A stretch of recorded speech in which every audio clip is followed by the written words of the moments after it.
Hey guys, welcome to another video about sword tips and strategies in Halo 5.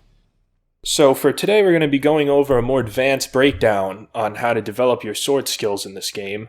We're going to talk about the two ways to get kills in sword battles. We'll talk about what some of the advantages and disadvantages are, go over some specific moves you can use, and finally, what you can take from this to start building your own unique style in Halo 5 swords.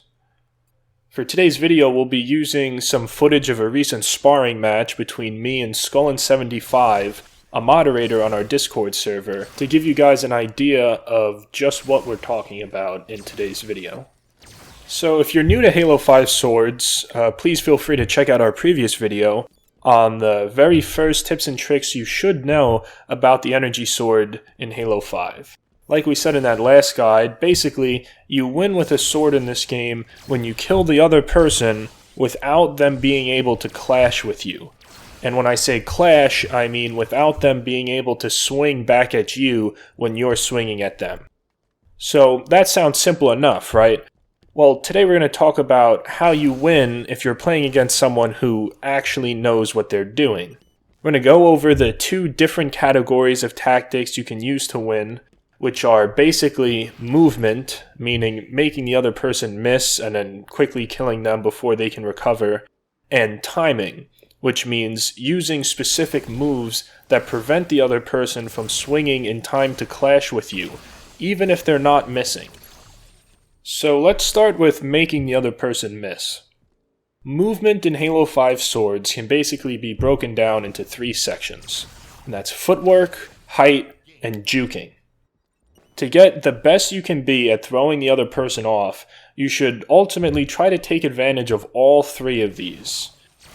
First, I'm going to show you guys some specific moves that fall under this category, so you have something to work with to get out there and use yourself. Then we'll talk a bit about my personal opinions on the pros and cons of emphasizing movement when you're playing with an energy sword in Halo 5. Starting off simple, you can bait out a swing from your opponent by staying just out of their lunge range and quickly ducking in and out of it. You're basically playing on the other person's reaction time. You can see a few different types of effective ideas of this here. You can see some feints, some baiting out misses, and so on.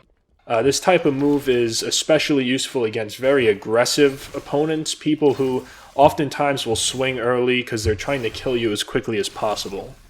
This next one's really popular in Castle Wars. You slide towards your opponent, then use your thrusters to dodge to the side and slightly forward just before you enter your opponent's lunge range.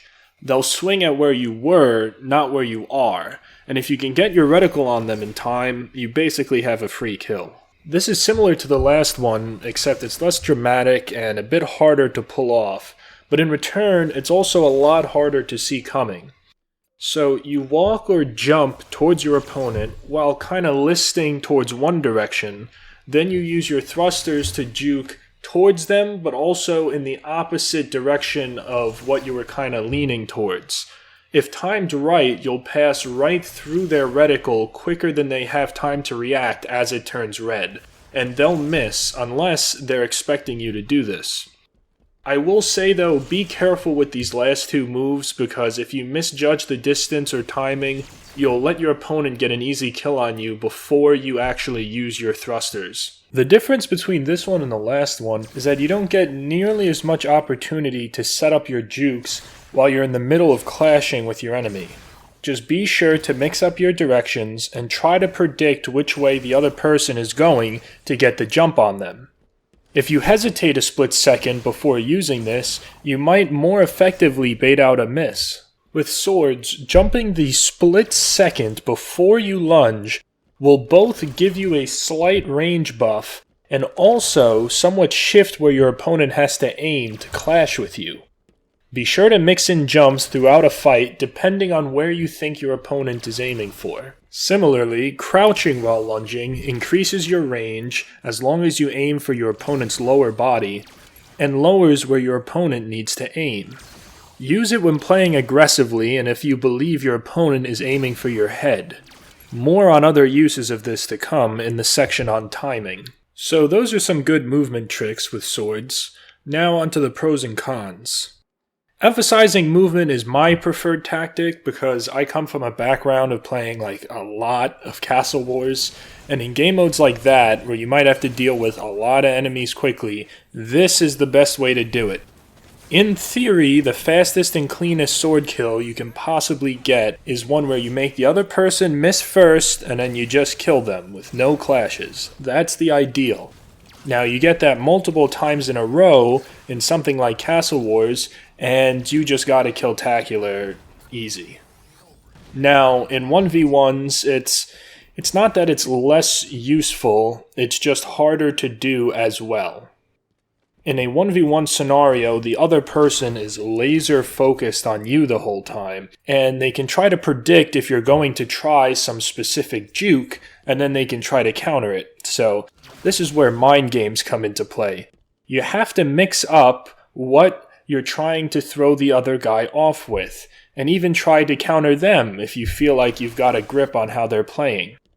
Get good enough at movement, and you'll easily be able to frustrate your enemies with how slippery you seem and how tricky it is even to get off a lunge on you. Now for timing. In Halo 5, all sword clashes are not created equal. Depending on the timing involved and what each person does going into the clash, it's possible that one person gets a timing advantage coming out of the clash. This advantage can accumulate over the course of multiple clashes, and when it gets large enough, you can kill the other person before they are physically able to swing again. Now, getting this advantage requires that you know a bit about how certain actions affect sword timing in Halo 5. Like movement, there's pretty much 3 sections to keep in mind: melee, crouching, and jumping. Using these to your advantage can be tricky. Here are some moves you can use which also shed a bit of light on how these mechanics work. In Halo 5 and many previous Halo games, using the melee button instead of the fire button, which is the lunge button when it comes to swords, lets you get a timing advantage on the other person. Someone using only melee will always beat someone using only lunges if you ignore other factors. The only problem is, melee has a pretty tiny range, and when the other person is using Smart Scope, it can be very hard to clash using only the melee button. Fortunately, it's not impossible. You can try to memorize the distance yourself, but I personally prefer to aim in as I come in, and time my melee based on when my reticle turns red while I'm aimed in. It's hard to show you this using theater footage, because Halo 5's theater mode is kind of bad with showing red reticles properly, but just keep in mind that you can melee while aimed in, so use this to your advantage. But maybe you feel that risking that timing isn't worth it. In that case, there's other ways to get into melee distance. After a normal aimed-in clash, you can use your thrusters to juke forward toward your opponent and melee immediately. If your opponent is just backing up, you might even kill them on that next swing. This is the first example we've looked at of what we in the community like to call a thruster cancel. Essentially using thrusters to swing slightly faster than you otherwise would be able to do.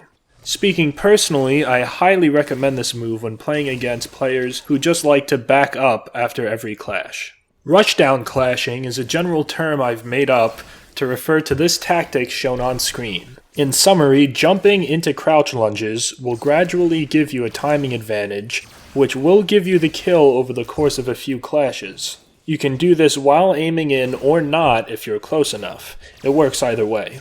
This is because both lunging while coming down from a jump and crouch lunging give you their own slight timing advantages.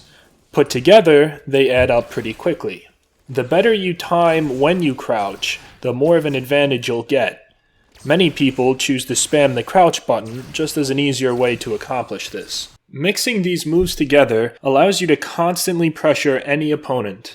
Keeping an opponent locked in with rushdowns and then using a thruster cancel to kill them can feel like an unbeatable tactic to someone not familiar with these moves. In 1v1s, emphasizing timing is a great way to get your opponent into a checkmate situation faster than they know how to deal with. It also allows you to play more aggressively and proactively. Many say that relying on movement alone is basically relying on your opponent messing up rather than you being good, and this is a way around that.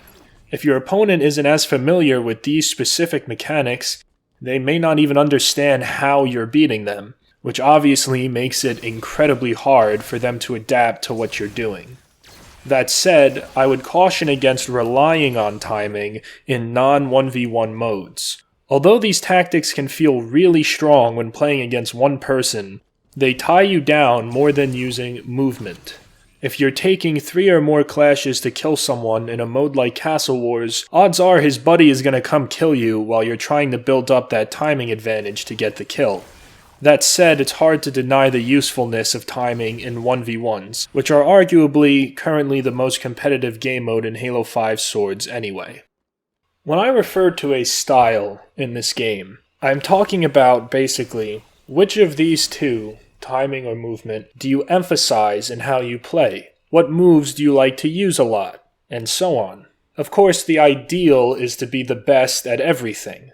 But the skill gap in Swords is actually high enough that isn't very realistic, at least not until you play it a whole lot. Let me use some analogies. Boxing has outside fighters and inside fighters. MMA has strikers, and then it has grapplers. Obviously, these sports have much more involved in them than Swords and Halo, but there's a bit of a comparison there to be made when it comes to movement versus timing. Movement-oriented players tend to stay at smart scope lunge distance. They tend to dodge around the arena, take nice long lunges, and so on. They could be compared to an outside fighter or a striker. Timing-oriented players like to get straight to their enemy and keep on them until they break. Concepts like pressure very much do apply here like they do in combat sports. So in that way, timing-oriented players could be called inside fighters, or in the MMA analogy, like grapplers. So as you play more and more, you'll start to naturally develop your own style based on what works for you. As an example, here's roughly what I consider to be my style, on screen right now.